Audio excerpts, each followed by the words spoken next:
नमस्कार शेतकरी बांधवांनो, आज मी कागल येथे आपल्या ग्रुपचे मेंबर किरण पालकर यांच्या प्लॉटवर आलेलो आहे। हा लागणीचा ऊस तुटून गेला आणि इथं आता खोडवा आहे। तर हिने काय केलं, पहिल्यांदा कुट्टी करून घेतली पाल्याची कुट्टी करून बगला मारून खोडवं छाटणी केलेलं आहे। तर त्यांना मी विचारलं याच्यात फायदे तोटे काय, तर त्यांनी काय सांगितलं की पाला मुजला गेला, माती त्याच्यावर पडली गेली आणि त्याच्यामुळं जमीन फुटल्यामुळं वापसा झाला आणि त्याच्यामुळं मुळी वगैरे चांगली वाढणार। तर तुम्ही प्रथम राग मानू नका किरण साहेब, मला सांगायचं आहे ही तंतुमुळे आहे, ही पहिले अन्नद्रव्य घेणारी वरची तंतुमुळे आहे। आणि इकडे जरा दाखवा, ही वरची आहे तंतुमुळे आहेत बघा, इकडे दाखवा, ही वरची आहे ते तंतुमुळे आहेत आणि ही खालची आहे बघा, ही काळी मुळे, ही आधार मुळं आहे। आता हे दोन्ही बी मुळ्या, हे वरचे पण तुटल्यात, खालच्या बी तुटल्यात आणि हा जो हे आहे हे हितपर्यंत हल्लेला आहे बघा, हे पूर्ण हल्लेलं आहे, आता हे पूर्ण हल्ल्यामुळं हे बघा, इकडे दाखवा, हे बघा पाकच मुळ्या तुटलेल्या आहेत। आता मी परत दुसरा व्हिडिओ करायला लागलो मी आज कागलमध्ये, ह्या सगळ्या मुळ्या तुटल्यामुळं आता जो बोध आहे हा इथं खोडवा आहे, जो बोध एवढाच राहिलेला आहे। दोन्ही बाजूच्या मुळ्या तुटल्यामुळं जसं आपलं हात दोन तुटतोय, तोडलं तर आपलं काय काम होणार नाही, त्या पद्धतीनं हे दोन्ही बाजूच्या मुळ्या तुटल्यामुळं हे आता नवीन मुळी यायला याला कमीत कमी 9 महिना 6 महिना लागणार आहे। या आधार मुळीसुद्धा तुटलेल्या आहे। आता याचा एकच तोटा आहे की मिरगाच्या टायमिंगला हे ऊस सगळा उमळून पडणार आहे, हे ऊस मुळ्या तुटल्यामुळे उभा राहणार नाही आहे।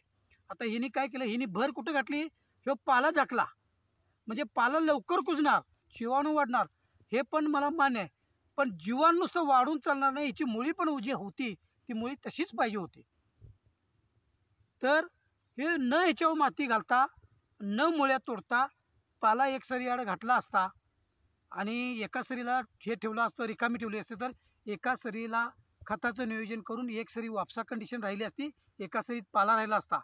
म्हणजे आता हे फोडल्यामुळं दोन्ही सरींची त्यांना तण नियंत्रण करावं लागणार आहे, भांगलन करावं लागणार आहे, कारण फोडल्यामुळं दोन्ही सरींना तण उठणार आहे। आता ह्योच पाला एका सरीत घातला असता, एक रिकाम ठेवली असती, या 1 एकरमध्ये निम्म क्षेत्र पाण्याचं राहिलं असतं, निम्म क्षेत्र खताचं राहिलं असतं, निम्म क्षेत्र तणनाशकाचं किंवा भांगलणीचं निम्म राहिलं असतं। आता परत सगळ्याच्या सगळं परत भांगलन आली, तणनाशक आली, कीटकनाशक, सगळ्या गोष्टी नवीन परत डबल करावं लागणार।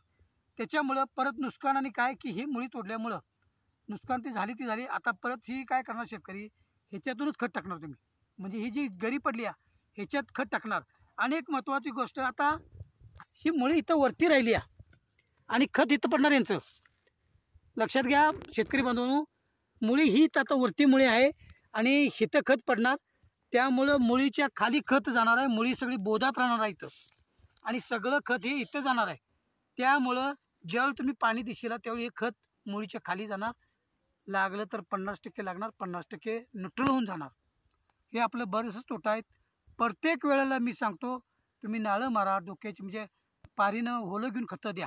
पहिला डोस ऊस तुटल्याबरोबर 15 ते 20 दिवसाच्या आत बघा, मी बऱ्याच वेळा सांगितलं, हे भरपूर अशी मुळी तुटलेली आहे, कित्येक वेळा मी सांगितलं की असं करू नका, प्रत्येक वेळेला सांगतोय बघा, या मुळ्या एवढ्या मुळ्या तुटलेल्या आहेत। आणि ज्यांना कोणाला वाटत असेल की ही मुळी कार्यरत नाही, काम करत नाही, तर जिवंत खोडव्याच्या मुळ्या रिकाम्या करा, पाणी देत असताना अशा रिकाम्या मुळ्या करून घ्या आणि ह्या मुळीचा जो पांढरा भाग आहे तो कट करायचा, असा हातात कट करून आपल्या हातामध्ये असं घासायचं, त्याच्यातून पाणी येणार किंवा दातामध्ये चावायचं, चरचरचर असा आवाज येणार, त्याच वेळी आपल्याला समजणार मुळी चालू आहे का नाही। हे वाळकं काढलं तर ही मरतीच मुळी, ह्याच्यात काही राहिलेलं नाही। जिवंत मुळी काढून बघा, ती काम चालू आहे, तिचं चालू कामाची मुळी आपण तोडले तर आपला तोटा होतोय। आणि जर खरोखर बघायचं झालं जुनी मुळी आहे ती चालू आहे का बंद आहे, बरीच लोक सांगतात ती बंद चालली आहे, वाळलेली आहे, ती काम करत नाही, तर 100% तुम्हाला मी खात्रीशीर सांगतो ती काम करते, तिचं काम चालू आहे। आणि कुणी तोडू नका मुळ्या विनाकारण, आता एवढं नुकसान सगळं हे ह्यांचं होणार आहे। धन्यवाद।